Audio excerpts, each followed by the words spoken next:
If our elected officials and our news media took the time to get to know policing and corrections, they would know that organized labor is responsible for much of the progress that has increased safety, security, and fairness, not just in the criminal justice system, but in nearly every profession. The rushed nature of this political process and certain portions of these bills will jeopardize public safety on our streets, and will undo a lot of the good work that's been done in our neighborhoods over the last several years. S2820 will demoralize police officers and demotivate good, qualified young men and women from choosing police or corrections as a viable career. It's already difficult to compete with the private sector for these great candidates. The passage of this bill without significant amendments will further drive people away from this profession. Comprehensive police reform is needed. The criminal justice system is not without its flaws. The problem is not going to go away overnight. It's irresponsible for representatives in government to think that a reform bill can do that overnight. Developing and implementing a police reform bill is a long and complicated process. Current legislation was put forward without a single public hearing, without input from one police officer, without input from one pastor, without input from one community group, without interview testimony from anybody. Policing and corrections are difficult and dangerous jobs. Our chosen career path shortens the lives of everybody who puts a badge on. We believe that the changes are long overdue, but to put this bill forward as written is incomplete and, we argue, very dangerous. I invite every lawmaker from Provincetown to Pittsfield to come to Springfield and ride along for a night with our officers. Every police department in Massachusetts would be more than happy to accommodate a lawmaker on a ride-along. Every county corrections officer would be more than willing to let a legislator walk the pod and walk the tears with them for a day or a night tour. Do your diligence. We're asking the legislators to do their diligence. Come see the world through eyes of a police or a corrections officer. If you do, and you witness a properly trained officer make rapid life or death decisions consistent with their training, I guarantee you would remove all references to qualified immunity from your efforts. Qualified immunity and reform are not mutually exclusive. We can create a better criminal justice system and safer communities without forcing a police officer to hesitate when it matters. When seconds can mean lives, and lives can be ended. We're asking for public hearings across the Commonwealth, in Western Massachusetts, in Greenfield, in Holyoke, in Springfield, in Pittsfield. Come to the Berkshires, come to Franklin County, come to Hampden County, come to Hampshire County. We deserve it. We protect these counties and we deserve to be heard. We're asking all lawmakers to slow this process down. It's being rushed, and let's all work together to be on the same team for a comprehensive criminal justice reform. I'm now going to introduce Manny Rivera from the Holyoke Police Union. Thank you. Good afternoon. Again, thank you for being here. My name is Manny Rivera. I'm a Holyoke police officer. My parents moved to New York from Puerto Rico shortly before I was born. And I was raised in the city of Holyoke, where I have proudly served as a police officer for the past 23 years. I am equally proud to serve as president of the Holyoke Patrol Union's Officers Union.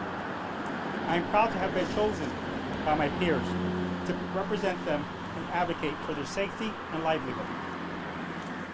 I grew up in an apartment complex in Holyoke. It was a hard upbringing. Our apartment building was infested with insects, drug dealers that conducted business there, and shootings were not uncommon.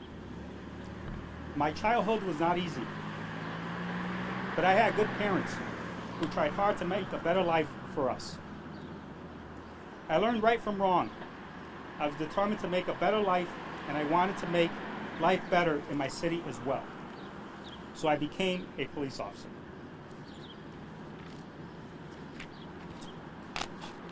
In 2010, I was working a construction detail when I came upon an armed murder suspect under the influence of drugs. The suspect had just killed someone, shot the victim multiple times. The suspect pointed his gun at me, and I pointed my service weapon at him, ordering him to drop it. He pulled the trigger several times. The gun jammed. I was able to charge and disarm the suspect, placing him in custody. It was still a bad day for our city, with a person killed, but it very easily could have been 2 or 3 people, including me and the suspect, had the gun not jammed. Holyoke is a good city, but no city is without its problems. It's a city that pulls at you. Most police officers in our cities were raised here and came back to work here. Holyoke is also a minority-majority city, with Latinos comprising nearly half of its residents. More than 40% of the Holyoke Police Department is Latino, and more than 52% of the Springfield Police Department is comprised of minority officers. Our agencies are representatives of our population, and I am very proud to be a Latino officer in my home city. I'm not only Hispanic, but I'm a police officer. I would politely suggest that I am more equipped to speak to needs of minorities and police officers than Senators Lesser and Brownsburg. I'll let you all in a secret. Police don't enjoy writing tickets. We don't enjoy arresting people. We don't enjoy using force. We don't want to. We dread it. In my workday, I would rather be on a basketball court running my after-school program for city kids who love sports but struggle academically. The homework gets done first, and then we play ball. I was a school resource officer for 5 years, and I know the immense value of forming a relationship between kids in my city and police officers. It's not just about security, it's about mentoring, being a guidance for this youth. And it works. 2 years ago, we hired Officer David Soto, who was a high school student I got to know as his SRO.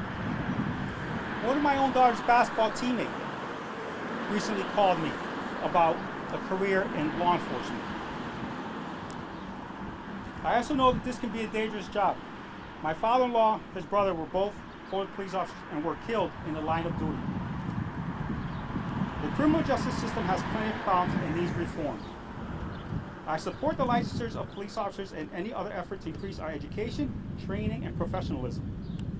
But I cannot endorse this flawed and rushed process that paints police officers with the broadest of brushes. My agency is representative of its community. We work to make Holyoke a better place every day. I resent the efforts of our representatives in government to make the politically easy decision that villainizes law enforcement officers without such a conversation, without hearing from a single police officer and learning their experiences. According to the Bureau of Justice Statistics, from 1997 to 2016, the percentage of Hispanics working in municipal law enforcement rose 61%. Today, African Americans and Hispanics comprise 24% of all municipal law enforcement officers, and the numbers are rising, as they should.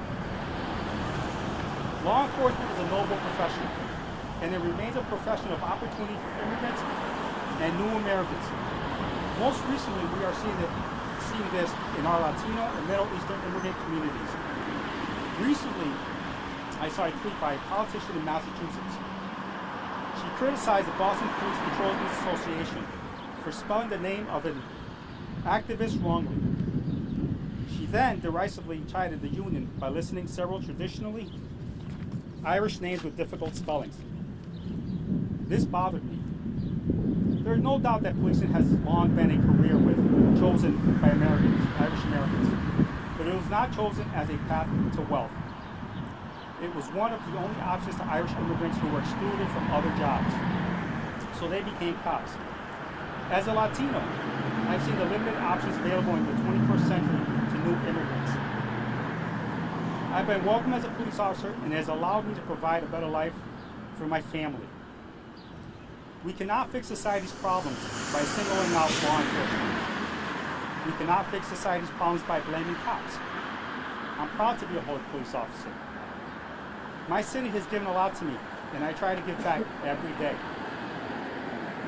Most cops and correction officers feel the same way. We should weed those out. who do not have the right motivation for the job. But I urge you, with the political power, not to be demotivated good women and men from entering our ranks. I urge you to reconsider the assault on qualified immunity, which can make a police officer hesitate when lives are on the line. I urge you to bring police to the table and foster a dialogue. Only then can we make lasting, systematic change without risking the public safety and security we have work to achieve in our cities. Thank you.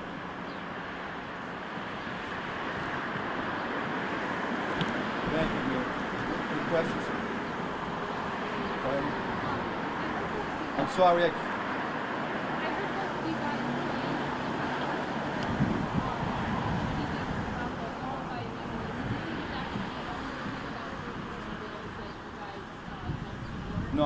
No, absolutely not. There's issues with due process, there's issues with collective bargaining, there's issues with licensure that we're not in favor of. There's a lot of things that we're not happy with this bill. This is what we choose to focus on today.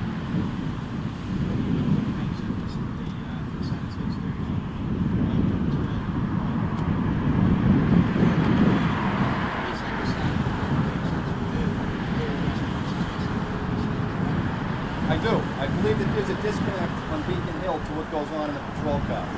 And I can tell you from speaking with the senator who took the time to ride around with the state police and with the Holyoke police, it opened his eyes, and he testified that to hearing the other day.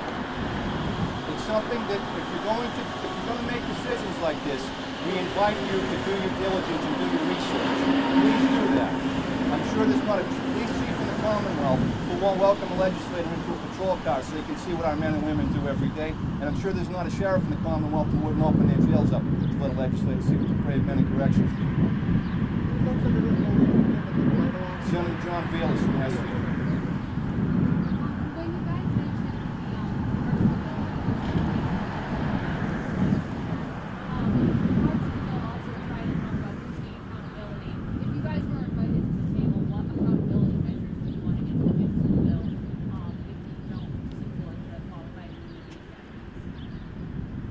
As we said during our remarks, we support police officers through their job. To speak to specifics on that, it's far too broad of a question. But however, I can tell you Massachusetts is in 47th to 48th in police training funding. We support training. We take as much training as you'll give us. We go to the academy every week if we can. But it's not there. That's a part of the bill that needs to be picked up.